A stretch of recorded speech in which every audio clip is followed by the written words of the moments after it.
បន្ទាប់ទៅនេះសូមលោកអ្នកស្ដាប់នៅបទសម្ភាសន៍របស់លោកកឹមសុខជាមួយនឹងអ្នកសារព័ត៌មានក្នុងស្រុកដែលមានលំនាំដូចតទៅ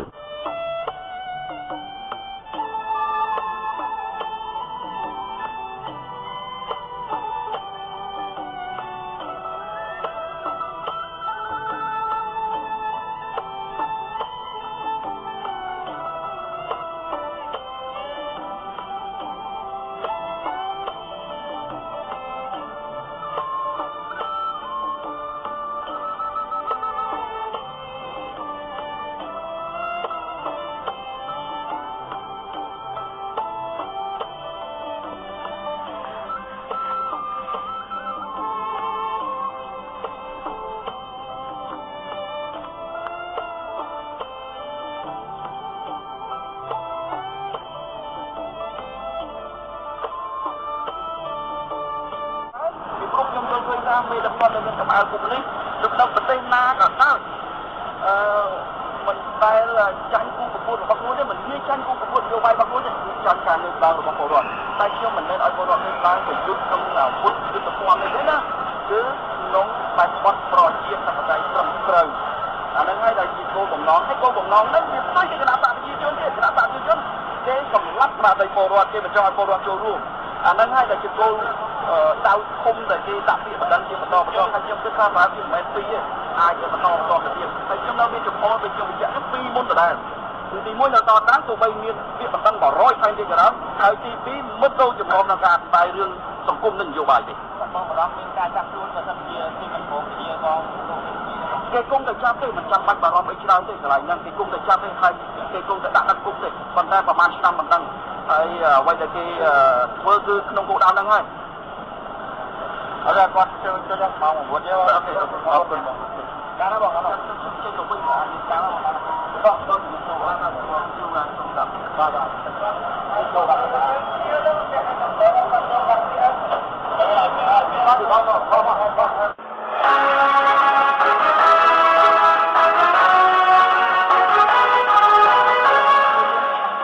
ខ្ញុំបាទអ៊ូចលនៃបដិវត្តការឈូកសូមជម្រាបសួរបងប្អូនជនរួមជាតិដែលស្ដាប់វិទ្យុបដិវត្តការឈូកទាំងក្នុងស្រុកទាំងក្រៅស្រុកនៅក្នុងស្រុកតុលាការសាលាអូតូសម្រេចដាក់ទោសអ្នកស្រីទេវនីឲ្យជាប់ពន្ធនាគារ30ខែពីបទជេរប្រមាថអ្នករដ្ឋការក្រមសន្តិសុខខណ្ឌ7មករាបានដេញវាយដំច្រំធាក់លោកម៉ៅសុជាតិនិងបាតកោដែលស្ថិតនៅក្រៅតុលាការភ្នំពេញពេលដែលសហគមន៍បង្កក់ជួបជុំគ្នាដោយស្ងាត់ស្ងៀមរងចាំតុលាការជំនុំជម្រះហ៊ុនសែននាយករដ្ឋមន្ត្រីផ្ដាច់ការបានបញ្ជាឲ្យចាប់កឹមសុខដាក់គុក2ឆ្នាំហើយថែមទាំងទារលុយសំណងចិត្តកន្លះលានដុល្លារទៀតផងព្រោះតែការវិភាគរបស់កឹមសុខដែលហ៊ុនសែនយល់ថាប៉ះពាល់កិត្តិយសហ៊ុនសែននិងបកប្រជាជនសាលាអូតូសម្រាប់តម្កល់ទុកការឃុំឃាំងសកម្មជនអាត់ហុក4រូបនិងលោកនីចារិយាឲ្យនៅដដែលហើយក្នុងរឿងនេះដែរតុលាការកំពូលបានលើកការប្រជុំពីថ្ងៃ27កុម្ភៈទៅថ្ងៃ6មីនា2017វិញព្រោះមានបញ្ហាបច្ចេកទេសហ៊ុនសែនបកប្រជាជនប្រកាសថានឹងធ្វើការរៀបចំបោះឆ្នោតនៅក្នុងភាពប្រក្រតីឲ្យបានតើប្រជាជាតិខ្មែរសង្ឃឹមថាការបោះឆ្នោតនឹង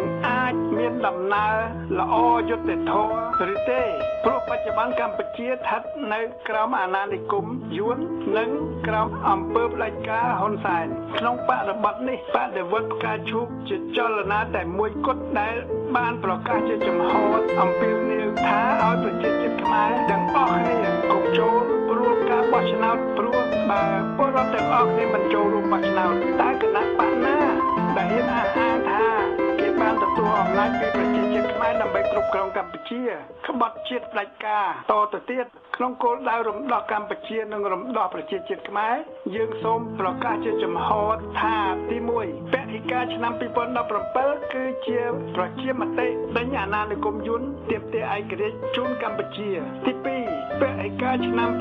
2018គឺជាប្រជាមតិទាមទារសិទ្ធិសេរីភាពលទ្ធិប្រជាធិបតេយ្យជូនប្រជាជាតិខ្មែរ ដើម្បីកម្ពុជានិងប្រជាជាតិខ្មែរខ្លាចជាអ្នកឈ្នះក្នុងសម័យបោះឆ្នោតទាំងពីរខាងលើនេះទាំងហ៊ុនសែនទាំងពួកត្រពងកំពុងនាំគ្នាធ្វើយុទ្ធនាការរិះគន់សហរដ្ឋអាមេរិកតាមការបង្គាប់បញ្ជាពីយួនចិនព្រោះបច្ចុប្បន្នសារព័ត៌មាននានា BBC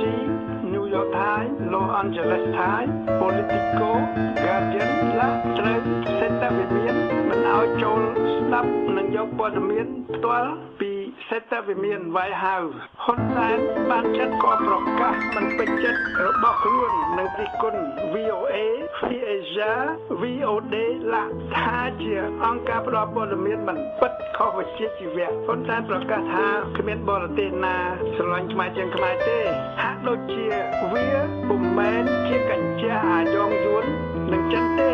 ហាក់ដូចជាវាមិនស្រឡាញ់យួនមិនក្បត់ជាតិក្បត់ប្រជាជាតិខ្មែរទេព្រោះវាកំពុងការពារនយោបាយកាត់យកទឹកដីខ្មែរចាប់អ្នកស្នេហាជាតិដាក់គុកដូច្នេះគឺយួនទេដែលស្រឡាញ់ខ្មែរហើយកំពុងលេបកម្ពុជាទាំងមូលបច្ចុប្បន្នចិនយួនវាស្រឡាញ់ខ្មែរហើយកំពុងស៊ីលេបធនធានធម្មជាតិព្រៃឈើរ៉ែខ្មែរទាំងអស់នៅពាសពេញស្រុកខ្មែរតែហ៊ុនសែនបកប្រជាជននឹងយួនចិនវាស្រឡាញ់ខ្មែរដើម្បីទុកខ្មែរជាសត្វដេរឆានឬទុកប្រជាជាតិខ្មែរជាមនុស្សជាតិខ្មែរនៅក្រៅប្រទេសគេដឹងថាបរទេសក្នុងប្រទេសសេរីចង់ឲ្យខ្មែរទទួលបានឯករាជ្យអាចរក្សាការពារបូរណភាពទឹកដីកម្ពុជានិងឲ្យខ្មែរមានសិទ្ធិសេរីភាពលទ្ធិប្រជាធិបតេយ្យតែចិននឹងយួននឹងហ៊ុនសែនបកប្រជាជនទេដែលចង់ត្រួតត្រាខ្មែរបែបសភាវគតិសត្វដេរឆានគឺត្រួតត្រាពលរដ្ឋខ្មែរដោយសម័យរាជានិយមសីហនុឬដោយសម័យកុម្មុយនីសខ្មែរក្រហមប៉ុលពតគឺ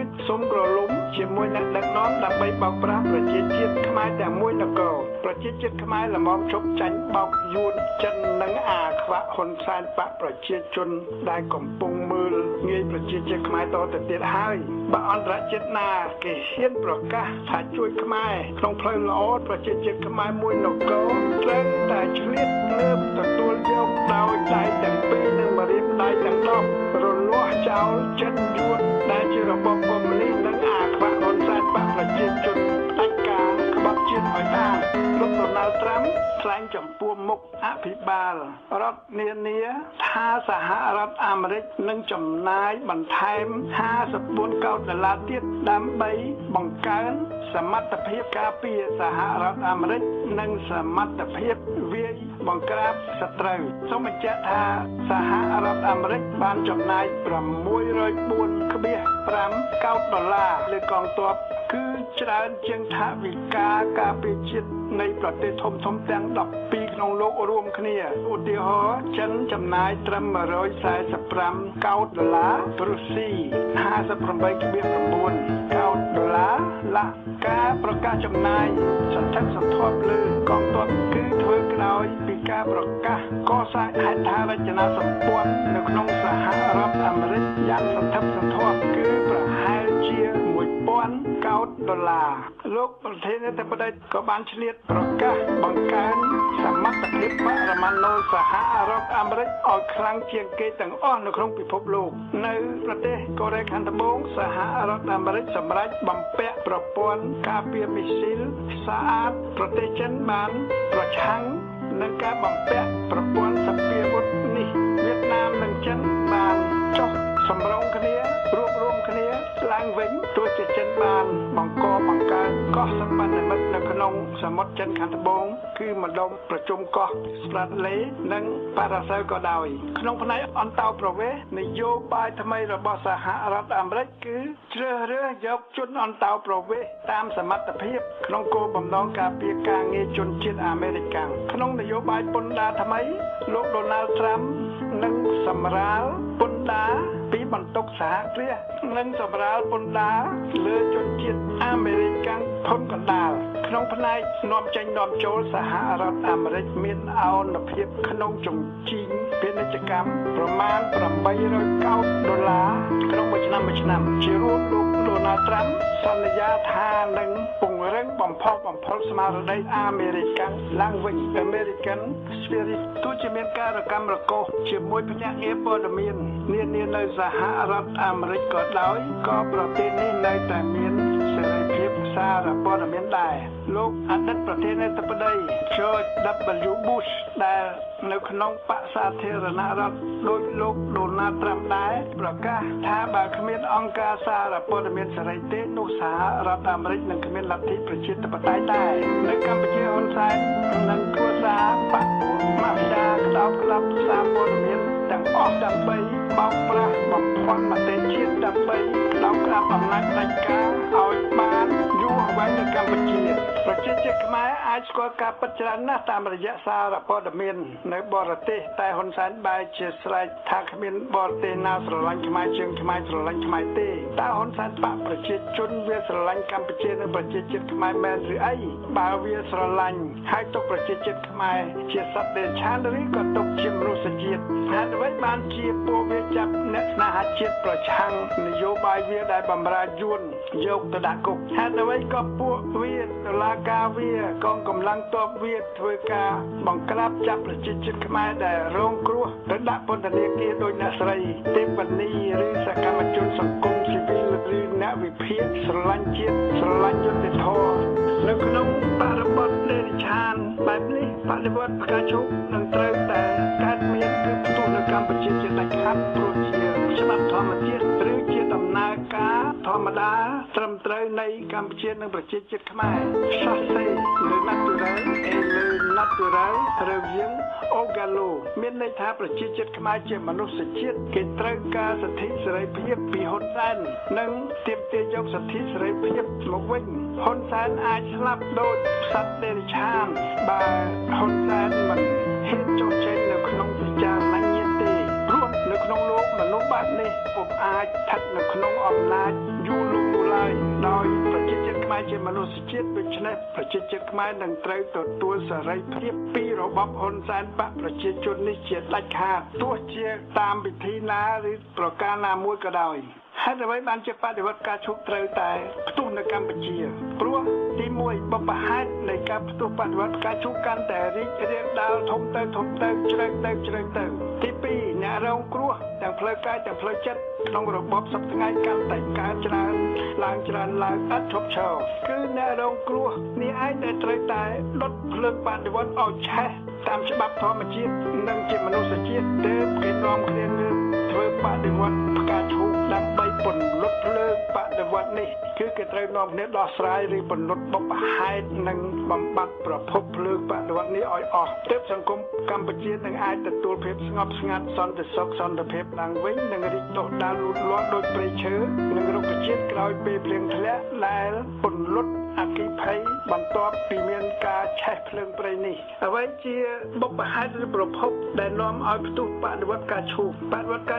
សូមលើកយកបុព្វហេតុ10យ៉ាងមកលាតត្រដាងនៅពេលនេះទី1វត្តមានអាណានិគមយួនហាណូយនៅកម្ពុជាក្នុងមហិច្ឆតាលេបទឹកដីកម្ពុជាដែលមានទាំងទាហានយួនទាំងនិគមជនយួនគ្រប់ទីដើម្បីលេបទឹកដីផងដើម្បីក្តោបក្តាប់សេដ្ឋកិច្ចកម្ពុជាផងទោះជានៅសហរដ្ឋអាមេរិកក៏លោកត្រាំប្រឆាំងទប់ទល់ការឈ្លានពានសេដ្ឋកិច្ចពីក្រៅប្រទេសដែរដែលគេហៅថា protectionist economic ឬនយោបាយការពារសេដ្ឋកិច្ចផ្ទាល់របស់គេដើម្បីបម្រើប្រយោជន៍សហរដ្ឋអាមេរិកនិងការពារការងារនៃជនជាតិអាមេរិកាំងនៅកម្ពុជាយើងឃើញការជ្រៀតជ្រែកពី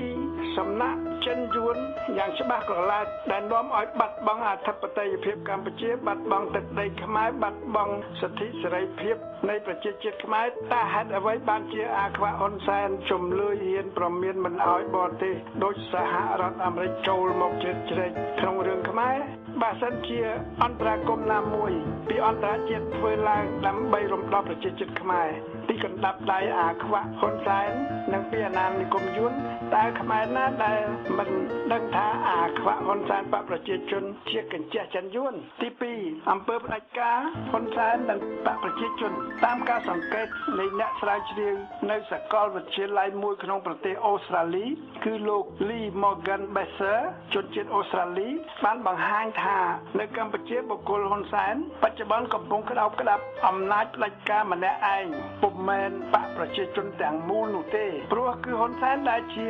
អ្នកផ្ដល់យុទ្ធសាស្ត្រផ្កាយឲ្យទៅហ៊ានប៉ូលីសនគរបាលកងរាជអាវុធហត្ថកងអង្គរៈអ្នករដ្ឋការទាំងអស់គឺហ៊ុនសែនដែលតែងតាំងកូនចៅនិងគ្រួសារខ្លួនក្នុងស្ថាប័នទ័ពស្ថាប័នរដ្ឋសម្រាប់ការពារអំណាចវាលោក Lee Morgan Besser មើលឃើញថាជនផ្ដាច់ការដោយហ៊ុនសែនបែបនេះត្រូវតែស្លាប់ក្នុងប្រការណាមួយដូចខាងក្រោមឬត្រូវគេសម្លាប់នៅក្នុងបកពួកវាឬសម្លាប់ដោយអ្នកប្រឆាំងឬត្រូវប្រជាជាតិទាំងមូលបញ្ចូលគុកឬត្រូវបង្ខំចិត្តនិរទេសទៅក្រៅប្រទេសពំដូចជនផ្ដាច់ការក្នុងរបបយោធានិយមខ្លះនោះឡើយដែលត្រូវគេទម្លាក់ផ្ដួលរំលំតែប៉ុណ្ណោះសុកអេសានផៃស៊ីប៉ែខំការពារចៅវាយវាថាអាខ្វាក់ហ៊ុនសែនពុំមែនជាជនផ្ដាច់ការទេវាជាអ្នកដឹកនាំកម្ពុជាមែនវាជាអ្នកដឹកនាំកម្ពុជាក្នុងអំណាចផ្ដាច់ការដើម្បីបម្រើយន្តោបនីយកម្មលើកម្ពុជាឲ្យបានសម្រេចទី3របបរាជានិយមស៊ីប៉ែគឺជារបបអត្តតថនិយមឥតប្រយោជន៍ថោកទាបសម្រាប់សម្លាប់ប្រទេសកម្ពុជានិងប្រជាជាតិខ្មែរព្រោះវៀតណាមចិនហ៊ុនសែនបកប្រជាជនអាចត្រួតត្រាកម្ពុជាលើប្រជាជាតិខ្មែរបានដោយស្រួលក៏ព្រោះតែរាជានិយមទី2ទីងងនេះឯងព្រោះស្ដេចសីហមុនីគ្មានវិចារណញ្ញាណជាមនុស្សជាតិគោរពរដ្ឋធម្មនុញ្ញបច្ចុប្បន្ននេះទេស្ដេចនេះពុំជាទីពំនឹងរបស់ប្រជាជាតិខ្មែរទេទោះជាមានរដ្ឋធម្មនុញ្ញផ្ដល់បុព្វសិទ្ធិឲ្យស្ដេចសីហមុនីក៏ដោយពុំអាចបម្រើលទ្ធិប្រជាធិបតេយ្យទេគឺជារបបកញ្ជះយួនចិននិងបរទេសជាពិសេសបរទេសដែលអាចចូលមកយកកម្ពុជាធ្វើជាឈ្នន់នៃរបបហ៊ុនសែនបកប្រជាជនឃើញច្បាស់ប៉ុណ្ណឹងហើយក៏នៅតែមានក្រុមសក្តិភូមិជាខ្មែរខ្លះនៅនឹកយល់សពស្រមៃឃើញរាជានិយមក្នុងសតវត្សទី21បែបរាជានិយមទី2របស់ស្ដេចសីហមុនីនេះដែលហ៊ុនសែនបកប្រជាជននិងយួននៅស្រុកខ្មែរនាំគ្នាតាំងរូបថតសីហមុនីនិងរូបថតសីហនុដែលស្លាប់ទៅហើយជាមួយរូបថតប្រពន្ធសីហនុគឺមនិចដែលប្រជាជាតិខ្មែរជេរប្រមាថដាក់បណ្ដាសារាល់ថ្ងៃព្រោះជានារីបម្រើនយោបាយយួននៅកម្ពុជាដើម្បីឲ្យប្រជាជាតិខ្មែរគោរពតែដើម្បីបម្រើអំណាចផ្ដាច់ការហ៊ុនសែននិងអាណានិគមចិនយួនទី4អុកញ៉ាម៉ាហ្វីយ៉ាជិត1000នាក់បាននឹងកំពុងសុំក្រឡុំជាមួយហ៊ុនសែនចិញ្ចឹមទ័ពចិញ្ចឹមប៉ូលីសនគរបាលកងរាជអាវុធហត្ថកងអង្គរៈដើម្បីការពារអំណាចហ៊ុនសែននិងការពារអំពើទុច្ចរិតរបស់ពួកគេតាមការច្បាមយកដីធ្លីរកស៊ីធ្វើរោងចក្រនិងយកតុលាការធ្វើជាឧបករណ៍បម្រើផលប្រយោជន៍គេជាពិសេសប្រព្រឹត្តអំពើពុករលួយជារួមគឺរបបទាំងមូលដែលជារបប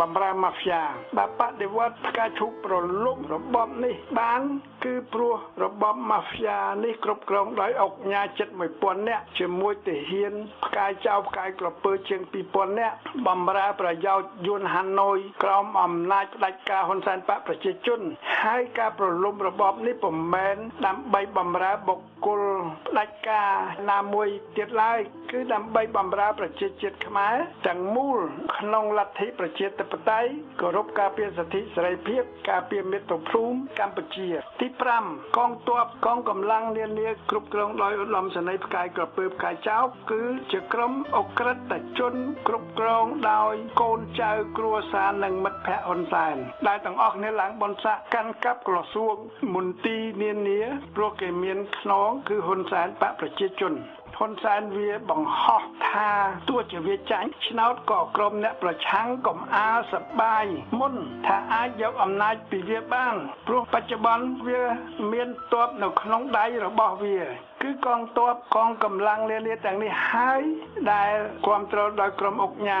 ម៉ាហ្វីយ៉ាចិញ្ចឹមកងកម្លាំងនៅកម្ពុជាដែលធ្វើឲ្យទាបាញ់ប្រកាសថានឹងពុំអនុញ្ញាតឲ្យមានបដិវត្តកើតមានបានឡើយគេនឹងបង្ក្រាបប្រជាជាតិខ្មែរតាមគ្រប់មធ្យោបាយតាមគ្រប់ករណីទោះជាក្នុងតម្លៃណាក៏ដោយឲ្យទាល់តែបានតែទង្វើបង្ក្រាបបែបនេះឬដែលជាគោលដៅនិងឧត្តមគតិនៃកងទ័ពនិងកងកម្លាំងនានាក្នុងប្រទេសនីមួយៗតើសន្តិភាពក្នុងប្រទេសដើម្បីការពារយន្តោបនី នីយកម្មឬដើម្បីការពារអំណាចផ្ដាច់ការអំពើពុករលួយនៃបព្វហ៊ុនសែនឬដើម្បីបង្ក្រាបចាប់ចងប្រជាជាតិខ្មែរស្លូតត្រង់ស្នេហាជាតិដោយតុលាការអាយ៉ងឬទី6មន្ត្រីដែលបានបនស័កដោយហ៊ុនសែនត្រូវតែស៊ីឈ្នួលក្បត់ជាតិប្រព្រឹត្តអំពើពុករលួយបន្តហើយបម្រើហ៊ុនសែនដើម្បីបម្រើម៉ាហ្វ្យានិងពង្រឹងអាណានិគមយួនតើទង្វើបែបនេះក្នុងគោលដៅខាងលើឬដែលទាបាញ់ហ៊ុនសែនថានឹងបង្ក្រាបបដិវត្តការឈប់មិនឲ្យងើបឬបំរាស់បានពលគឺជារបបដែលបង្ក្រាបសេរីភាពកម្មករសកម្មជនសង្គមស៊ីវិលបកនយោបាយប្រឆាំងហ៊ុនសែនទាបាញ់វាពុំអាចទប់ឬបង្ក្រាបការផ្ទុះបដិវត្តបែបនេះទេអាខ្វាក់ហ៊ុនសែននឹងទាបាញ់ត្រូវតែខ្ទាតប៉ើងពីអំណាចដោយក្របឆ្នាំងពេលទឹកពុះក្តៅខ្លាំងព្រោះទឹកពុះក្តៅខ្លាំងនេះឯងដែលធាក់គម្របបំពើងចេញពីឆ្នាំងបានយ៉ាងស្រួលទឹកក្តៅពុះគឺកម្លាំងប្រជាជាតិខ្មែរបើមានបរទេសដូចសហរដ្ឋអាមេរិកអឺរ៉ុបឡាក់គេជួយគ្រប់គ្រងប្រជាជាតិខ្មែរទាំងមួយនគរត្រូវឆ្លៀតឱកាសងើបដេញអាណានិគមដេញអាខ្វាក់ហ៊ុនសែនបកប្រជាជនឲ្យចេញពីអំណាចឲ្យបានត្រូវជ្រើសរើសយកមហាអំណាចដែលការពារសិទ្ធិសេរីភាពប្រជាជាតិខ្មែរជាមនុស្សជាតិកុំជ្រើសរើសយកមហាអំណាចកុម្មុយនីសចិនយួនមកធ្វើជាចវាយចម្រាញ់យកធនធានធម្មជាតិខ្មែរបោកប្រាស់ប្រជាជាតិខ្មែរដើម្បីចម្រាញ់ប្រវាញ់យកសេដ្ឋកិច្ចពីកម្ពុជានោះឡើយទី7ទាហានយួននិងថ្នាក់ដឹកនាំយួនខ្លែងខ្លួនជាទាហានខ្មែររដ្ឋការខ្មែរហើយត្រួតត្រាលើក្បាលខ្មែរក្នុងរដ្ឋការខ្មែរលើទ័ពខ្មែរលើប៉ូលីសនគរបាលកងរាជអាវុធហត្ថដើម្បីបម្រើការពារសន្តិសុខនិគមជនយួននៅគ្រប់ខេត្តនិងនៅលើដីសម្បត្តិដែលហ៊ុនសែនប្រគល់ឲ្យយួននៅលើទន្លេសាបតាមដងទន្លេមេគង្គនិងគ្រប់ទីក្រុងនេះហើយជាមរតកក្រុមអាក្បត់ជាតិហ៊ុនសែនជាស៊ីមហេងសំរិនដែលរឹងក្បាលបន្តបម្រើអាណានិគមយួនគឺពង្រឹងយួនូបនីយកម្មនៅកម្ពុជាទាំងលើភូមិសាស្ត្រទាំងវត្តមានប្រជាជាតិយួនទី8និគមជនយួននិងទាហានយួនហាណូយរស់ជាស៊ីវិលនៅកម្ពុជាគឺរស់ស្រួលជាងជនជាតិខ្មែរជាទូទៅខ្លះរំលោភលើសិទ្ធិប្រជាជាតិខ្មែរលួចការងារក្តោបក្តាប់ការងារសំណង់របរចំនួនរបរនេសាទរបរឧស្សាហកម្មខ្លះកាន់កាប់អត្តសញ្ញាណជាខ្មែរអាចបោះឆ្នោតឬក្រុមប្រឹក្សាឃុំសង្កាត់ខ្លះធ្វើជាតំណាងរាស្ត្រព្រឹទ្ធសមាជិករដ្ឋមន្ត្រីរដ្ឋលេខាធិការអនុរដ្ឋលេខាធិការប្រធាននាយកដ្ឋានប្រធានការិយាល័យព្រោះពួកវាចេះភាសាខ្មែរស្ទាត់មានថ្នាក់ដឹកនាំខ្មែរដូចហេងសំរិនហ៊ុនសែនហៅ5ហោងជាស៊ីមដេរឆានអាយ៉ងបំរើវាឥតខ្មាស់អៀននេះយើងពុំទាន់និយាយពីពួកត្រពងថ្នាក់ដឹកនាំខ្មែរដែលពូកែនិយាយដោះសារដើម្បីការពារបម្រើប្រយោជន៍និងនយោបាយយួនតែពួកវាក្បត់ចិត្តខ្មែរស៊ីប្រាក់ខែខ្មែរបម្រើយួនក្នុងអំពើពុករលួយជាផ្លូវការពីចោតប្រជាជាតិខ្មែរថាជាប្រជាជាតិឬអើងពូជសាសន៍តែអាខ្វាក់ហ៊ុនសែនវាធ្លាប់បានបញ្ចូលប្រជាជាតិខ្មែរឲ្យទៅរស់នៅលើទឹកដីយួនហើយឬនៅបើមានតែប្រមាណពាន់នាក់គឺយួនទេដែលបន្តរើសអើងខ្មែរកម្ពុជាក្រោមដែលជាជនជាតិដើមម្ចាស់ដីម្ចាស់ទឹកតែបែរជារងគ្រោះទទួលការរើសអើងពីពួកវាមកវិញមិនអាចគោរពសាសនារក្សាទំនៀមទម្លាប់ការពាររៀនសូត្រភាសាខ្មែរនិយាយភាសាខ្មែរឡាទី9អ្វីដែលមានទភូមិកម្ពុជាកំពុងបាត់បង់កម្ពុជាកំពុងបាត់បង់បូរណភាពទឹកដីនិងឯករាជ្យភាពព្រោះហ៊ុនសែនវាបង្ក្រាបខ្មែរស្នេហាជាតិដាក់គុកព្រោះពួកគេប្រឆាំងក្នុងការកាត់ដីឬគូសព្រំប្រទល់កម្ពុជាឲ្យវៀតណាមចំណេញដូច្នេះគឺកម្ពុជាដែលបាត់បង់ដីព្រំប្រទល់បាត់ដែនទឹកបាត់កោះត្រឡក់តាមគំនូសគូសព្រំដែនថ្មីដោយយកមាត្រដ្ឋាន1លើ50ភាគពាន់ចំនួនមាត្រដ្ឋាន1លើ100ភាគពាន់បើបរទេសមហាអំណាចណាមួយហ៊ានជួយកម្ពុជាឲ្យបានទទួលបូរណភាពទឹកដីមកវិញហើយអាចរក្សាព្រំប្រទល់បាននិងរក្សាកោះទាំង64មកវិញប្រជាជាតិខ្មែរត្រូវតែហ៊ានឆ្លៀតងើបអរគុណធ្វើបដិវត្តគ្រប់គ្រងទាមទារអ្វីៗដែលខ្មែរកំពុងបាត់ទៅលើយួនឲ្យបានជាដាច់ខាតនេះហើយជាភាពសាមគ្គីរវាងខ្មែរនិងខ្មែរទី10អ្វីដែលប្រជាជាតិខ្មែរកំពុងបាត់បង់គឺ សិទ្ធិសេរីភាពនិងលទ្ធិប្រជាធិបតេយ្យជាពលរដ្ឋនិងជាមនុស្សជាតិព្រោះថ្នាក់ដឹកនាំក្រុមដេរឆានគ្មានសិលធម៌ហ៊ុនសែនបកប្រជាជនបានធ្វើប្រជាជាតិខ្មែរហោកទាបបាត់បង់កិត្តិយសជាមនុស្សព្រោះវាហ៊ានជិះជាន់ប្រជាជាតិខ្មែរនិងចាប់ប្រជាជាតិខ្មែរនានាដោយកឹមសុខទេពវណ្ណីសកម្មជនអាច65នាក់លោកអ៊ុំសំអានលោកហុងសុខហួរលាក់និងអ្នកទោសមនសិការជិត30នាក់ទៀតដាក់គុកព្រោះតុលាការជាអាយ៉ងរបស់ហ៊ុនសែនហើយក្រុមហ៊ុនសែនវាប្រើពួកញៀនអាភៀនដើម្បីវាយដំចំធាក់ប្រជាជាតិខ្មែរដែល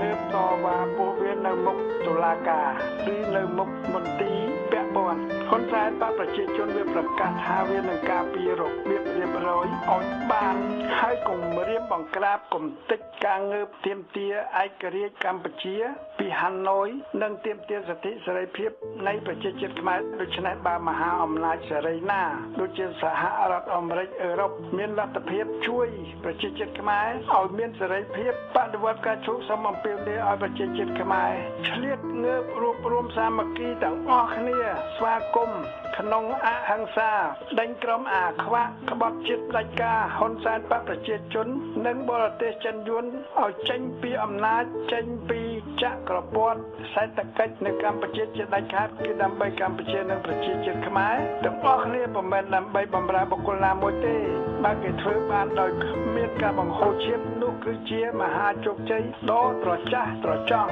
ព្រោះប្រជាជាតិខ្មែរទាំងមូលបាននឹងកំពុងបាត់បង់ទ្រព្យសម្បត្តិជាផ្ទះសម្បែងជាដីធ្លីជាការងារក្រោមការរំលោភនៃអាជ្ញាធរដេរឆានជាកងកម្លាំងអាវុធដែលជន់ឈ្លីនិងត្រួតត្រាលើច្បាប់ជាតិតុលាការព្រហ្មទណ្ឌអន្តរជាតិ ICC បានទទួលបណ្ដឹងពីបទប្រឆាំងមនុស្សជាតិគឺការច្បាមយកដីធ្លីពីប្រជាពលរដ្ឋខ្មែរជិត1លាននាក់ឲ្យគេរងគ្រោះខ្វះទីជម្រកការបង្កើតច្បាប់ព្រៃនានាសម្រាប់បម្រើក្រុមវាតាមប្រព័ន្ធសភា 50+1 បច្ចុប្បន្នវាកំពុងក្បត់ជាតិនិងបំពានលើសិទ្ធិសេរីភាពលើមនសិការសហជាតិនៃប្រជាជាតិខ្មែរព្រោះថ្នាក់ដឹកនាំបច្ចុប្បន្នរស់ក្រោមបញ្ជាពីថ្នាក់ដឹកនាំយួនហាណូយសេចក្តីប្រកាសប្រឆាំងលោកសេរីមានសហរដ្ឋអាមេរិកអឺរ៉ុបឡាគឺធ្វើតាមការបង្គាប់បញ្ជាពីយួនហាណូយពីចិនកុម្មុយនីសព្រោះក្រុមហ៊ុនសែនបកប្រជាជនជាក្រុមផ្ដាច់ការលើប្រជាជាតិឯងសប្តាហ៍ថ្ងៃនៃគុំជនយួននិងទាហានយួនមានអំណាចហើយពាក់ឯកសណ្ឋានដើម្បីក្លាយជាប្រជាជាតិខ្មែរតាមស្មានក្នុងប្រភពដែលអាចជឿបានយួនមានប្រហែល 30,000 នាក់នៅក្នុងកម្ពុជាគឺនៅកំពង់ស្ពឺភ្នំអូរ៉ាល់ភ្នំចតុរៈឡាមានឯកសណ្ឋានជាខ្មែរអាចមានសម្រាប់ខ្មែរបានស្របច្បាប់ក្នុងឯកសណ្ឋានជានីតិហានខ្មែរគ្រប់កលៈទេសៈស្របតាមអនុស្សរណៈខ្មែរយួននានាដែលសម្រាប់ការពារប្រយោជន៍យួននិងនិគមយួននៅកម្ពុជាដូច្នេះប្រជាជាតិខ្មែរត្រូវតែងើបពន្លត់ភ្លើងសង្គមដែលកំពុងឆេះនេះតាមយុទ្ធវិធីនៃបដិវត្តការឈូកដោយប្រភពនៃបដិវត្តមាន10ដូច្នេះវិធីប្រយុទ្ធនៃបដិវត្តការឈូកក៏មាន10ដែរដូចខាងក្រោមនេះយុទ្ធវិធីនេះគឺដើម្បីកសាងសាមគ្គីភាពរវាងខ្មែរនិងខ្មែរជាមួយបរទេសជាមហាអំណាចណាដែលជាប្រទេសសេរីពុំមែនជាកុម្មុយនីសព្រោះដើម្បីការពារឯករាជ្យនៃកម្ពុជានិងសិទ្ធិសេរីភាពនៃប្រជាជាតិខ្មែរដោយប្រជាជាតិជាមួយប្រជាជាតិដើម្បីប្រជាជាតិខ្មែរដើម្បីដឹកនាំបដិវត្តការឈូកឲ្យបានសម្រេចជោគជ័យយើងនឹងមានគណៈកម្មការចំពោះកិច្ច10ដើម្បីពន្លត់ភ្លើងសង្គមនីមួយៗក្រោមការដឹកនាំនៃក្រុមប្រឹក្សាជាតិអន្តរកាលទី1គណៈកម្មការសច្ចភាពនិងផ្សះផ្សាជាតិដើម្បីរកដំណោះស្រាយសង្គមស្របតាមនីតិរដ្ឋនិងស្មារតីនៃប្រជាជាតិខ្មែរដើម្បីដេញហ៊ុនសែនបកពួកគ្រួសារឲ្យចេញពីទេសភាពនយោបាយនិងសេដ្ឋកិច្ចពុករលួយនៃម៉ាហ្វយ៉ាខ្មែរទី2គណៈកម្មការការពារប្រទេសគឺដើម្បីដេញអាណានិគមយួនឲ្យចេញពីកម្ពុជាស្របតាមច្បាប់អន្តរជាតិទី3គណៈកម្មការសហប្រតិបត្តិការអន្តរជាតិគឺដើម្បីដោះស្រាយបញ្ហាខ្មែរឲ្យស្របតាមច្បាប់អន្តរជាតិមានការគោរពសិទ្ធិសញ្ញា$23,1991ជាដើមទី4គណៈកម្មការសិទ្ធិមនុស្សនិងលទ្ធិប្រជាធិបតេយ្យយុត្តិធម៌គឺដើម្បីរំលំ និងដេញរបបផ្ដាច់ការបកប្រជាជននិងរបបរាជានិយមទី2ដែលបច្ចុប្បន្នកំពុងប្រើតុលាការចាប់ប្រជាជាតិខ្មែរដាក់ពន្ធនាគារសាច់តែក្បាលចិត្តក្នុងនីតិរដ្ឋភាពហើយដើម្បីដេញអុកញ៉ាជាជនពាលអក្រិតម៉ាហ្វយ៉ាកំពុងប្រព្រឹត្តអំពើអក្រិតកម្មសុំក្រឡុំជាមួយកងកម្លាំងទ័ពនានាក្នុងកម្ពុជាដូច្នេះគឺដើម្បីរំសាយជំរុះទ័ពផ្កាយចោលផ្កាយក្រពើឲ្យចេញពីកងទ័ពជាតិស្នេហាជាតិទី5គណៈកម្មការសេដ្ឋកិច្ចនិងហិរញ្ញវត្ថុដើម្បីប្រម៉ែប្រមូលទ្រព្យសម្បត្តិជាតិឲ្យចូលថវិកាជាតិមកវិញដើម្បីកសាងអភិវឌ្ឍប្រទេសក្នុងសាមគ្គីភាពនីតិរដ្ឋយុត្តិធម៌បម្រើប្រជាជាតិខ្មែរទី6គណៈកម្មការសង្គមគិច្ចដើម្បីដោះស្រាយបញ្ហាអយុត្តិធម៌ក្នុងសង្គមដូចជាគម្លាតប្រាក់ចំណូលប្រាក់ខែជីវភាពនៃអ្នកមានអ្នកក្រអ្នករដ្ឋការកសិករដើម្បីធ្វើឲ្យខ្មែរជាជនរងគ្រោះមានសង្ឃឹមនិងមានសេរីភាពនៅក្នុងសង្គមខ្មែរទី7គណៈកម្មការសន្តិសុខជាតិដើម្បីរំដោះកម្ពុជាពីយួនរំដោះប្រជាជាតិខ្មែរពីនិគមជនបរទេសពីជនអន្តោប្រវេសន៍ហើយគោរពច្បាប់អន្តរជាតិដើម្បីប្រជាជាតិនីមួយៗអាចរស់ដោយស្របច្បាប់ជាមួយគ្នាគឺក្រោមច្បាប់កម្ពុជាពលគឺកម្ពុជាអាចរំដោះប្រជាជាតិខ្មែរពីហ៊ុនសែនបកប្រជាជនដែលជាអាយ៉ងកញ្ចក់នយោបាយអាណានិគមយួនចិនដើម្បីយើងទទួលបានព័ត៌មានពិតគ្រប់គ្រាន់ត្រឹមត្រូវពីសកម្មភាពសត្រូវយួនឈ្លានពាននិងបរិវារជាខ្មែរកញ្ចក់យួនទី8គណៈកម្មការមហាផ្ទៃគឺដើម្បីកម្ពុជាក្លាយជាកម្មសិទ្ធិរបស់ប្រជាជាតិខ្មែរគឺមានឯករាជ្យភាពដើម្បីប្រគល់អំណាចឲ្យប្រជាជាតិក្លាយជាមនុស្សជាតិដើម្បីសិទ្ធិសេរីភាពនិងអនុវត្តលទ្ធិប្រជាធិបតេយ្យបានឡើងវិញព្រោះគឺជាក្រសួងបម្រើអត្តសញ្ញាណខ្មែរពុំមែនបម្រើអត្តសញ្ញាណបរទេសឬបម្រើយន្តបនីយកម្មដោយបច្ចុប្បន្ននេះឡើយទី9គណៈកម្មការអប់រំវប្បធម៌និងយុវជនដើម្បីកសាងប្រទេសនិងអនាគតកម្ពុជានៅក្នុងគ្រប់វិស័យទី10គណៈកម្មការសិទ្ធិមនុស្សនិងនីតិរដ្ឋតាមការចាក់គ្រឹះសង្គមជាមូលដ្ឋានច្បាប់ឈលលើសិទ្ធិមនុស្សដើម្បីបម្រើប្រជាជាតិខ្មែរជាពលរដ្ឋជាមនុស្សជាតិក្នុងគោលដៅបដិវត្តការឈូកដែលប្រជាជាតិខ្មែរត្រូវតែការពារឲ្យបានព្រោះជាគោលដៅដើម្បីបំបត្តិនិងរំលំរបបដេរឆានបច្ចុប្បន្នតាក់តែងនិងបង្កើតរបបមនុស្សជាតិឲ្យរឹងមាំក្នុងនិរន្តរភាពនេះហើយជាគោលដៅនិងយុទ្ធវិធីនៃបដិវត្តការឈូកដែលក្រមរក្សាជាតិអន្តរកាលបាននិងកំពុងវិភាគតាក់តែងស្រាវជ្រាវជាបន្តបន្ទាប់ហើយសម្របសម្រួលតាមការវិវត្តសង្គមជាតិនិងសង្គមអន្តរជាតិក្នុងគោលដៅលើកកម្ពុជាដាក់លើផ្លូវល្អគឺផ្លូវអភិវឌ្ឍសេដ្ឋកិច្ចក្នុងយុត្តិធម៌មានចីរភាពផ្លូវអភិវឌ្ឍសង្គមគិច្ចរបស់មនុស្សជាតិផ្លូវអភិវឌ្ឍនយោបាយនិងលទ្ធិប្រជាធិបតេយ្យផ្លូវអភិវឌ្ឍកម្ពុជាក្នុងរបបសេរីពហុបកដែលគោរពនីតិរដ្ឋដោយប្រទេសសេរីនានាក្នុងពិភពលោកស្របតាមកិច្ចព្រមព្រៀងប៉ារីថ្ងៃ23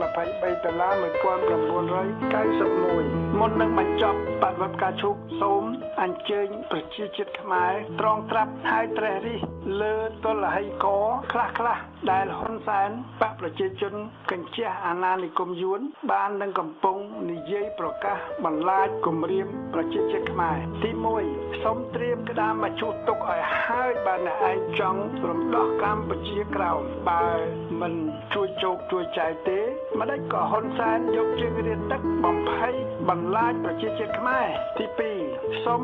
អ្នកឯងត្រៀមក្តាមមកជួសឲ្យហើយបើអ្នកឯងចង់ផ្លួររំលំហ៊ុនសែនដោយបដិវត្តទោះជាធ្វើក្នុងនាម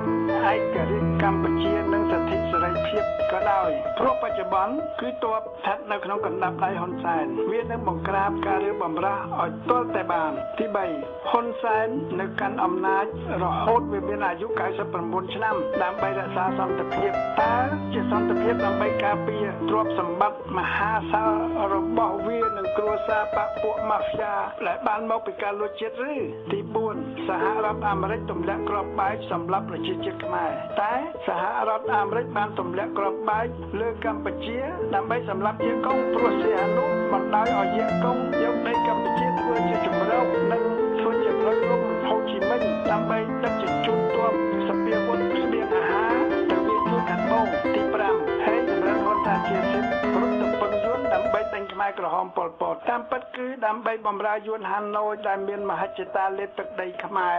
ឯនោះទេទី6កោះត្រល់គឺបារាំងទេដែលប្រគល់ទៅឲ្យយួនតាំងពីហ៊ុនសែនមិនទាន់កើតមកម្លេះសំណួរថាបើដូច្នោះមែនតើហេតុអ្វីបានជាយួនវាបង្ខំឲ្យហ៊ុនសែនហេងសំរិទ្ធជាស៊ីនចុះហត្ថលេខាលើសន្ធិសញ្ញា1979 1982 1983 1985 មិនលុបចោលស្របតាមកិច្ចព្រមព្រៀងប៉ារី$23 ហើយបង្ខំឲ្យស្ដេចសីហមុនីចុះហត្ថលេខាលើសន្ធិសញ្ញា2005ទី7ហេតុអ្វីបានជាហ៊ុនសែនបង្កើតច្បាប់ចាប់ខ្មែរអ្នកស្នេហាជាតិដោយចោទគេពីបទបរិហាកេរញុះញង់ឬប្រើឯកសារคล้ายៗបង្កើតឯកសារคล้ายៗថាគេជាអក្រិតដើម្បីចាប់គេដាក់គុកទី8លុះបង្កើតច្បាប់សម្រាប់បម្រើពួកវាបានហើយវាស្រែកប្រកាសប្រាប់អន្តរជាតិថាកម្ពុជាជារបបនីតិរដ្ឋពលគឺវាចាប់អ្នកណាដែលធ្វើខុសពីច្បាប់របស់វាដូចជាច្បាប់ឯកពន្ធភាពច្បាប់បដិសេធវត្តមានគុកទួលស្លែងច្បាប់ស្ដីពីសហជីពកម្មករច្បាប់ស្ដីពីសង្គមស៊ីវិលច្បាប់គណៈបកច្បាប់បរិហាកេរតែវាបានអនុវត្តច្បាប់ទាំងនេះតាមស្តង់ដារ2ឬ3ឬ4ព្រោះច្បាយវាគឺនិគមជនយួនជាទាហានស៊ីវិលពុំទទួលទោសទេពួកបកប្រជាជនក៏ពុំទទួលទោសដែរអ្នកមានលុយជាក្រុមបកពួកម៉ាហ្វ្យារបស់វាអាចរួចខ្លួនរីឯប្រជាជាតិខ្មែរទុនខ្សោយក្រខ្សត់ជាអ្នកប្រឆាំងត្រូវតែតុលាការហ៊ុនសែនបកប្រជាជនចេញសាលក្រមតាមបញ្ជានាយករដ្ឋមន្ត្រីចៅហ៊ុនសែនយកទៅដាក់គុកទី9ហ៊ុនសែនវាប្រកាសថាបរទេសមិនត្រូវជ្រៀតជ្រែករឿងផ្ទៃក្នុងកម្ពុជាទេចុះយួនចិនដែលចូលជ្រៀតជ្រែកក្នុងរឿងខ្មែររាប់សតវត្សមកហើយហ៊ានតែកាត់យកដីជជូនលួចយកទ្រព្យសម្បត្តិធនធានធម្មជាតិខ្មែរជារាយជាព្រៃឈើតើគឺវាមិនជាបរទេសជ្រៀតជ្រែកបញ្ហាខ្មែរទេឬមួយក៏យួននិងចិនជាជនជាតិខ្មែរស្របជាប់អស់ទៅហើយទី10គ្មានបរទេសណាដែលស្រឡាញ់ខ្មែរជាងខ្មែរស្រឡាញ់ខ្មែរទេតែគឺហ៊ុនសែនបកប្រជាជនទេដែលកំពុងសពខ្មែរឈ្នានីខ្មែរចាប់ខ្មែរជាប្រជាជាតិជាប្រជាសហគមន៍នានាដូចបឹងកក់បូរីកីឡាដែលជាជនរងគ្រោះជាសង្គមស៊ីវិលជាអ្នកនយោបាយព្រោះហ៊ុនសែនចាប់ពួកគេដាក់គុកហើយក្រុមម៉ាហ្វ្យាច្បាមយកដីធ្លីផ្ទះសម្បែងទៅលក់ឲ្យបរទេសចែកចាយឲ្យបកពួករបស់ខ្លួនប្រព្រឹត្តអំពើពុករលួយគ្រប់ទីកងទ័ពកងកម្លាំងនានាតុលាការជាន់ខ្ពស់ជាន់ទាបតុលាការកំពូលឬក្រុមប្រឹក្សាធម្មនុញ្ញឬស្ថាប័នរដ្ឋនានាគឺជាឧបករណ៍ដែលហ៊ុនសែនបកប្រជាជនប្រើសម្រាប់បម្រើនៅបង្រីកអំណាចរបស់ខ្លួនពង្រឹងយួននូបនីយកម្មទី11កិច្ចព្រមព្រៀង$23ស្លាប់បាត់ទៅហើយពួកវាបានបញ្ចូលនៅក្នុងរដ្ឋធម្មនុញ្ញខ្មែរអស់ហើយតាមពិតសន្ធិសញ្ញា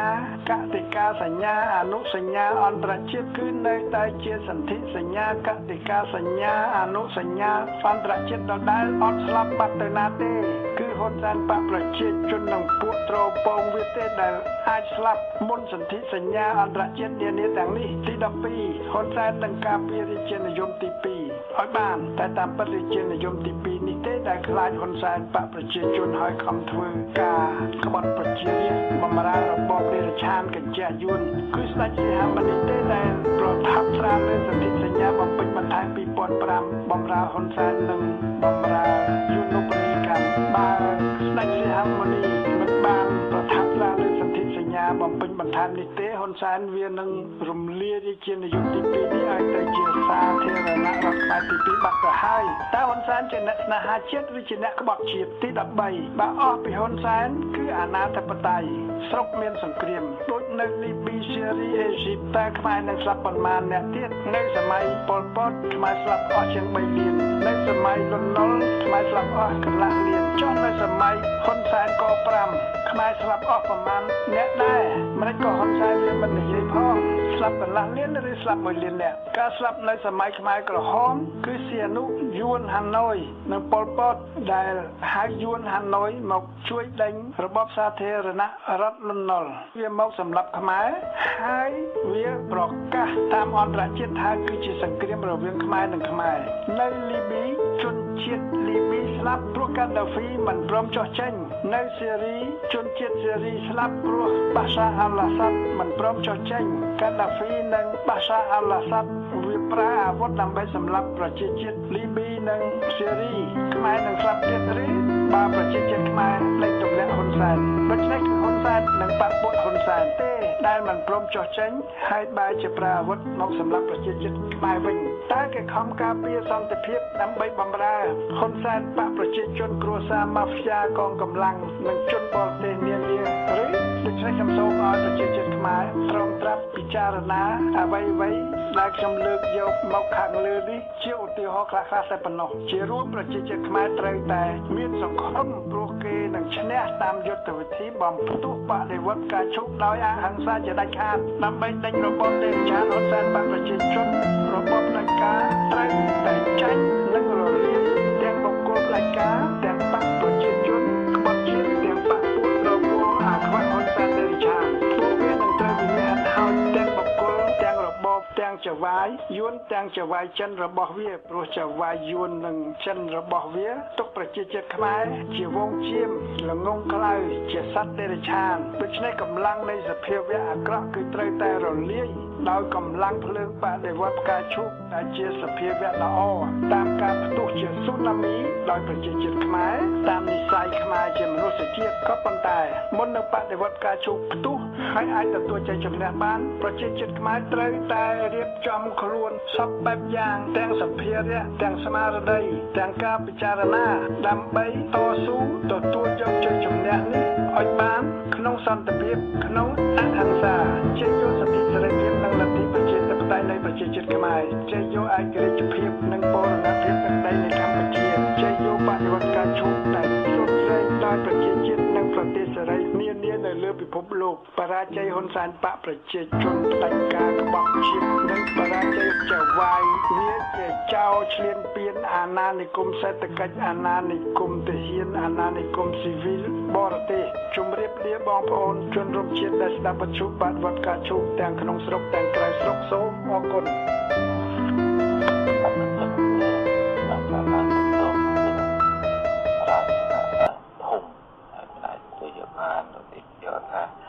រស់ស៊ីខាតរហូតសង្សារបែកចិត្តគេធ្វើមុខនេះគេបោកបង់ចោលគ្រួសារនឹងវាបែកបាក់ប្រត់ប្រាស់ទៅរស់ស៊ីដាក់ឯកខាតឬក៏រស់នៅកន្លែងហ្នឹងពុកម្ដាយដូចជាមិនចេះចិត្តកំកាត់ឬក៏ពុកម្ដាយបាត់ស្លាប់បាត់ទៅមានអ្នកណាគេចិត្តកំកាត់វិបត្តិក្នុងជីវិតច្រើនពេកជំងឺច្រើនពេកអញ្ចឹងវាអាប់អួរធ្វើឲ្យចិត្តហ្នឹងវាស្មុកស្ដីមិនចេញហើយអញ្ចឹងវាទៅជាជំងឺអស់សង្ឃឹមជំងឺអត់មានកម្លាំងដើម្បីបន្តដំណើរជីវិតទៀតប្រឡែងជីវិតនឹងចោលតុកសិចពិបាកចិត្តលេងខ្វល់តែម្ដងហើយគេលោកបកមិនហើយវាបញ្ហាមួយដែលយើងត្រូវតែកែពីខាងក្នុងមកវិញបងគេប៉ុន្តែអ្នកដែលមានបញ្ហាហ្នឹងត្រូវចារណាទៅអ្វីដែលយើងគិតហ្នឹងមិនប្រកបថាត្រូវទេតែឆែកជាមួយនឹងអ្នកដទៃជាមួយខ្លួនថាការគិតហ្នឹងវាត្រូវអត់ហើយជួយឲ្យយោបល់អ្នកដទៃអ្នកដែលបិទទ្វារចាក់ទៅលើទៀតអានឹងគ្រោះថ្នាក់អញ្ចឹងត្រូវបើកទ្វារហើយទៅមើលពិភពលោកខាងក្រៅថាតើគេសម្លឹងមើលទៅពិភពលោកខាងក្រៅដូចយើងតែអត់ជួនកាលអ្វីដែលយើងគិតហ្នឹងដោយសារយើងស្មុគពីយើងគិតអត់ឆ្ងាយទេអញ្ចឹងស្ដាប់ពីវណ្ណរតីទី1ទី2អេជាបរស់នៅគឺថាទៅទីឲ្យបានស្រួលបួលឲ្យបានគ្រប់គ្រាន់កុំស្មុគស្មាញរហូតដល់ថាទីដួលនឹងយើងទៅវិធីសាស្ត្រធ្វើម៉េចសម្រាប់ឲ្យបានទីមួយទៀតគឺត្រូវហូបអាហារឲ្យបានសមរម្យរបបអាហាររស់នៅនឹងអ្នកខ្លះស្មុគស្មាញពេកអត់ឃ្លានបាយទៅជាស្គមស្គាំងចឹងទៅអ្នកខ្លះទៀតគិតអីចេញគិតពីហូបគិតពីញ៉ាំទៅជាធាត់ចឹងទៅអាហ្នឹងរបបនៃការរស់នៅនឹងត្រូវតែឲ្យបានល្អមួយចំណុចទៀតគឺការហាត់ប្រាណវាជួយធ្វើឲ្យបាត់បង់ភាពស្មុគស្មាញនឹងបានខ្លះដែរ វាមិនមែនជាថ្នាំជីវ៉ាជំងឺស្មុគស្មាញហ្នឹងដោយចំទេប៉ុន្តែវាអាចជួយធ្វើឲ្យការស្មុគស្មាញហ្នឹងកាត់បន្ថយខ្លះដែរការជួបជាមួយមិត្តភ័ក្តិដែលជិតស្និទ្ធហើយគួរយោបល់និយាយលេងអាហ្នឹងក៏អាចជួយកាត់បន្ថយដែរខ្លះប៉ុន្តែអ្នកខ្លះអាចដើរផ្លូវខុសឧទាហរណ៍ថាពិបាកចិត្តហើយគឺផឹកស្រីញីដើរស្រីក្តាស់ហ្នឹងវាអាចបាត់មែនក្នុងរយៈពេលខ្លីប៉ុន្តែវាមិនមែនជាស្ថានភាពសម្រាប់ព្យាបាលទេវាហាក់ដូចជាថាយើងឈឺជំងឺតបៅមកកន្លែងហើយយើងកាប់យកកម្រិតមកកាប់មកកន្លែងទៀតអានេះវាឈឺជាតបៅចាស់នោះវាឈឺដែរប៉ុន្តែវាមិនសូវឈឺខ្លាំងណាស់ស្អីទេចាហ្នឹងអានឹងដល់ពេលបាត់ស្វឹងបាត់បាយគឺហានឹងពេកទៅវាទៅជាឈឺទាំងពីរអាចឈឺចិត្តឬចាស់ផងអាចឈឺថ្មីរឿងរត់ប្រាស់ឬក៏រឿងគ្រោះថ្នាក់ដោយសារថ្មីនេះផងហើយការបង្កើតស្មារតីជានិច្ចកាលក្នុងការអប់រំចិត្តហ្នឹងជារឿងចាំបាច់ណាស់អានសៀវភៅអប់រំចិត្តអានពីជីវិតអ្នកប្រាជ្ញដែលគេធ្លាប់ជួបបញ្ហាក្នុងជីវិតហើយគេអាចឆ្លងកាត់រឿងរ៉ាវទាំងអស់ហ្នឹងបានយើងមានស្មារតីឡើងវិញថាជីវិតហ្នឹងវាតែងតែអញ្ចឹងហើយវាមិនមែនតែយើងទេតែជួបបញ្ហាគេគ្រប់គ្នាក៏ជួបដែរប៉ុន្តែគេមានវិធីសាស្ត្រអាចយកឈ្នះរឿងរ៉ាវទាំងអស់នេះបានទើបអាចជាមនុស្សជោគជ័យនៅក្នុងជីវិតស្ដាប់ធម៌ក៏អាចជំនួយដើម្បីកាត់បន្ថយភាពស្មុគស្មាញនឹងបានច្រើនដែរពីគ្រូយោបល់ជាមួយនឹងអ្នកដែលមានជំនាញផ្នែកចិត្តសាស្ត្រជាព្រះសង្ឃក្តីជាគ្រូចិត្តសាស្ត្រក្តីគេអាចផ្ដល់យោបល់ពីរបៀបចិត្តជំងឺបាក់ទឹកចឹងដោយសារអត់ចេះគិតដល់អត់ចេះគិតទៅវានាំឲ្យរវើរវាយច្រើនយើងអត់មានសមត្ថភាពគ្រប់គ្រងការគិតហ្នឹងហើយជាគ្រោះថ្នាក់ដល់យើងជាម្ចាស់ហ្នឹងវិញហើយការធ្វើសមាធិចម្រើនស្មារតីអាចជួយធ្វើឲ្យចិត្តហ្នឹងនឹងនៅបានច្រើនដល់យើងតាមដានចិត្តហ្នឹងរឿយគ្រប់អេរីយ៉ាបតលេខដើរឈរអង្គុយគ្លៀកពាក់ហ្នឹងគឺថាតាមមើលវាថាវាទៅដល់ណាវាគិតនេះគិតនោះឬក៏វាស្ថិតនៅជាមួយនឹងយើងហើយនៅតែមានបញ្ហាច្រើនហ្នឹងដោយសារបដោយចិត្តនឹងស្មុគស្មាញរវើរវាយច្រើនពេកចិត្តនឹងវាអត់នៅក្នុងផ្ទះហ្នឹងឯងវាតែបដូរវាហូបលេះវាអត់ផ្ទះនៅតែដល់អញ្ចឹងវាស្មុគស្មាញអញ្ចឹងយើងមានស្មារតីមួយទាញវារហូតមកនៅជាមួយយើងហើយមកគិតរឿងមានប្រយោជន៍គិតណារឿងណាដែលនាំឲ្យចម្រើនចិត្តអាហ្នឹងគឺអាចជួយយើងបានហើយនឹងការធ្វើសមាធិធ្វើចិត្តឲ្យនឹងឲ្យតម្កល់ទៅលើរឿងអីមួយឲ្យប្រកបជារឿងនោះមួយដូចថាដកដង្ហើមចេញដង្ហើមចូលអញ្ចឹងចាស់ចិត្តហ្នឹងឲ្យវាចង់ទៅលើដង្ហើមចេញដង្ហើមចូលកុំឲ្យវារត់ទៅស្ដាស់ទៅណាឬក៏យើងចម្រើនមេត្តាអញ្ចឹងសូមឲ្យខ្ញុំបានសុខសូមជំរុញផុតពីទុក្ខអញ្ចឹងហើយហ្នឹង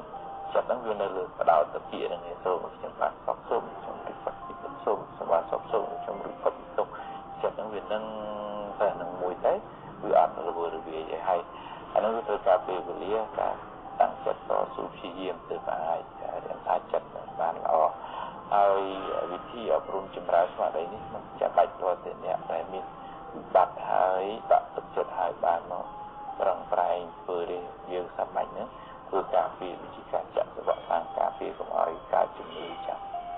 អត់ពិតច្រើន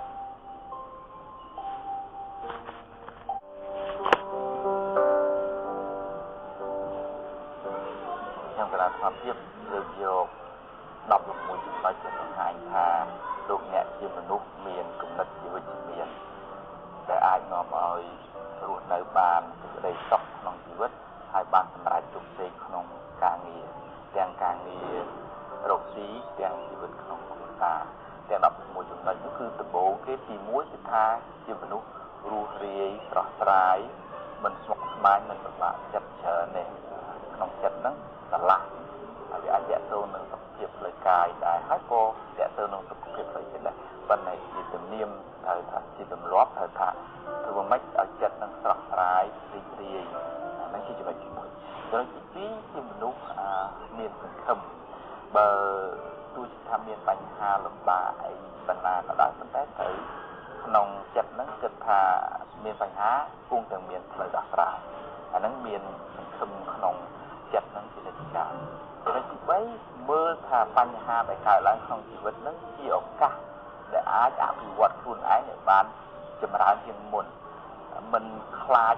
ហើយមិនតក់ស្លុតពេលបញ្ហាកើតឡើងឯធម្មតាជីវិតអ្នកណាក៏មានបញ្ហា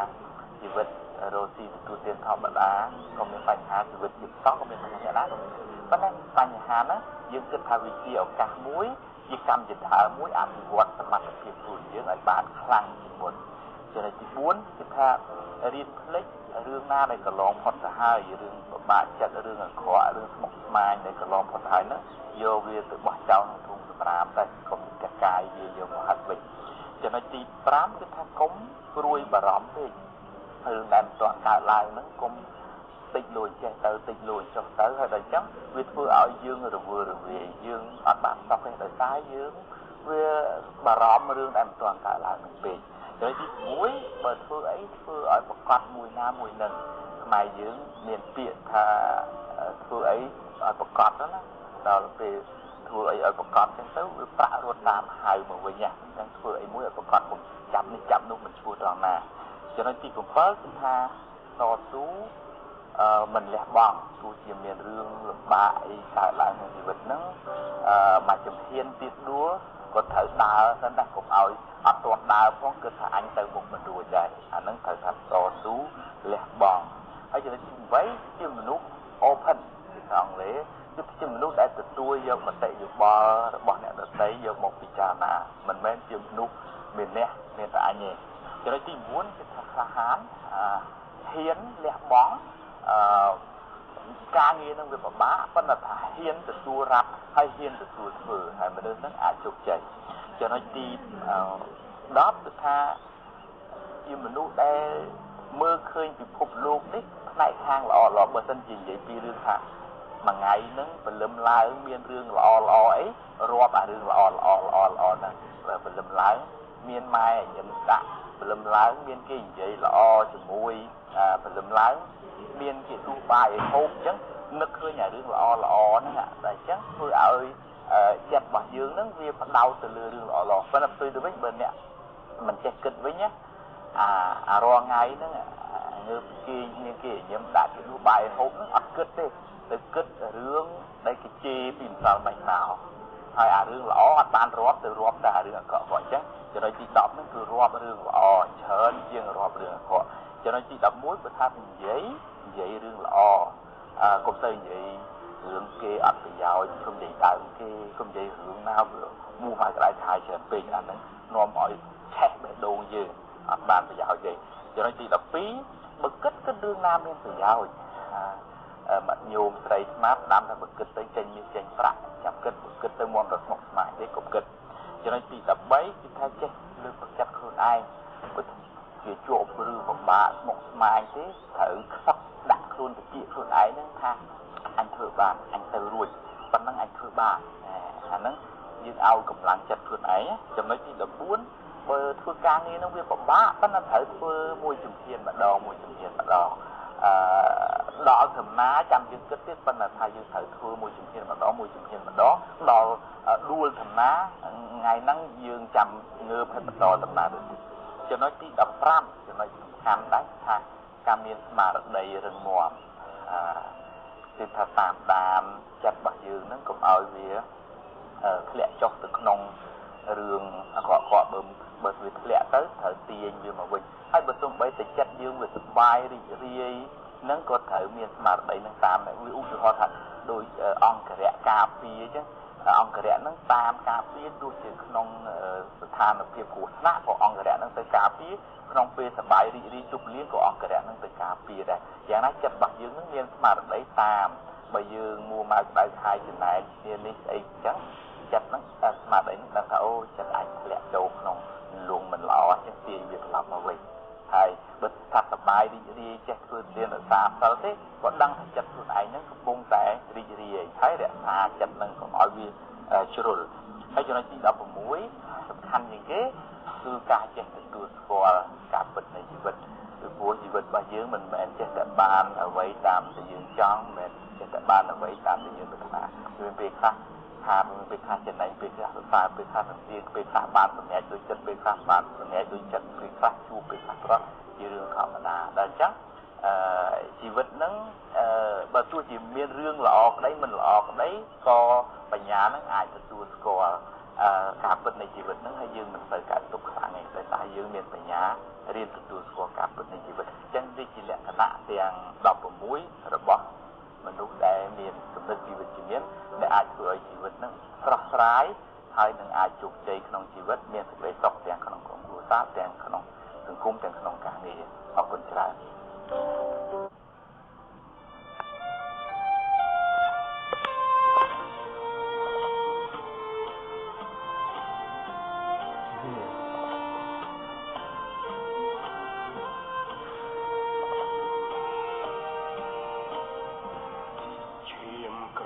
ច្រាលក្រាលលើប្រតពី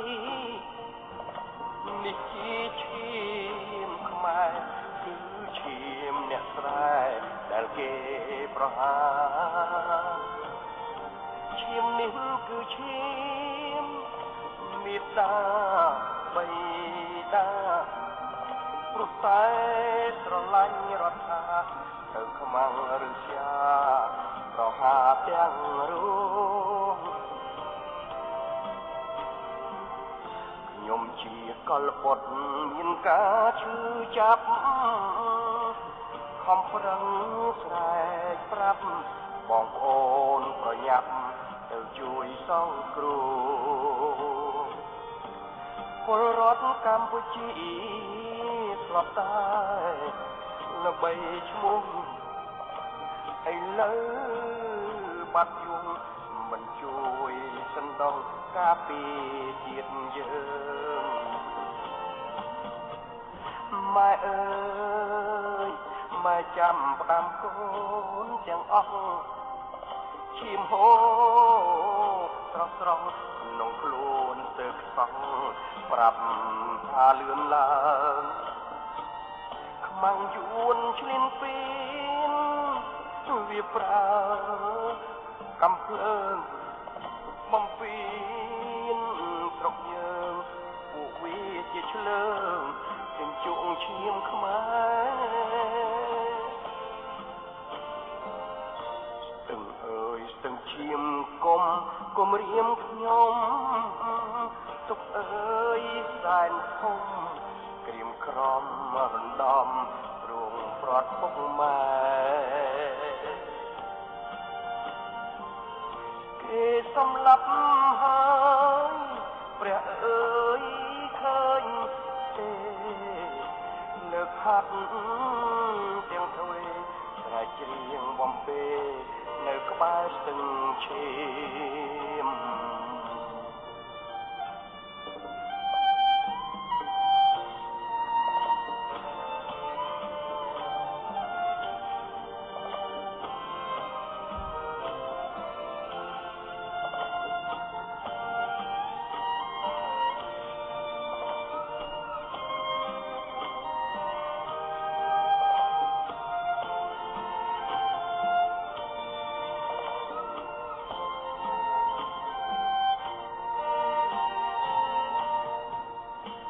ម៉ែអើ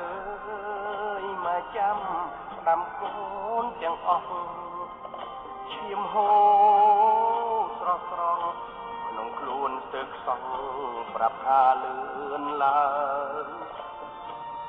ខ្មាំងយួនឆ្លៀនពីនវាប្រើកំភ្លើងបំពេ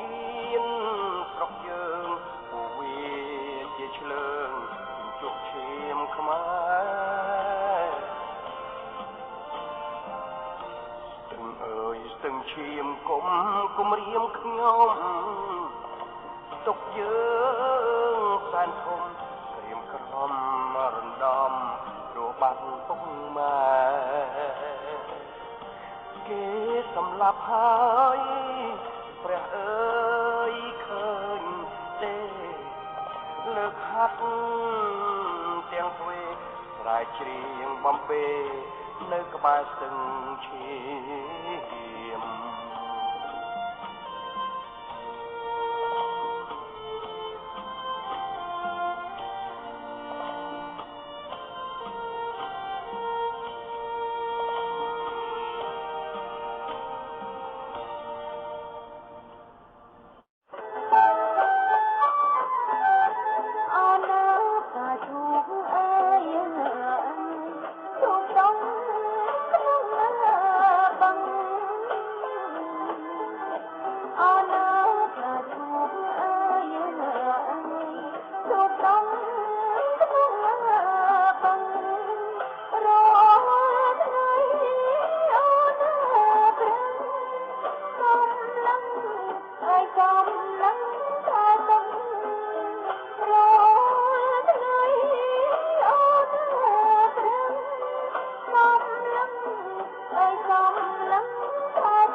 កម្មវិធីផ្សាយរបស់វិទ្យុបដិវត្តផ្កាឈូកសូមបញ្ចប់តែត្រឹមនេះយើងខ្ញុំសូមថ្លែងអំណរគុណដល់បងប្អូនអ្នកស្ដាប់ទាំងអស់ដែលបានយកចិត្តទុកដាក់ស្ដាប់ការផ្សាយរបស់វិទ្យុបដិវត្តផ្កាឈូកនិងសូមជូនពរដល់បងប្អូនឲ្យមានសុខភាពល្អនិងប្រាជ្ញាវាងវៃចុះខាងខ្លួនជានិច្ចដើម្បីមាតុភូមិដល់កំសត់របស់យើងដែលពួកចៅយួនឈ្លានពាន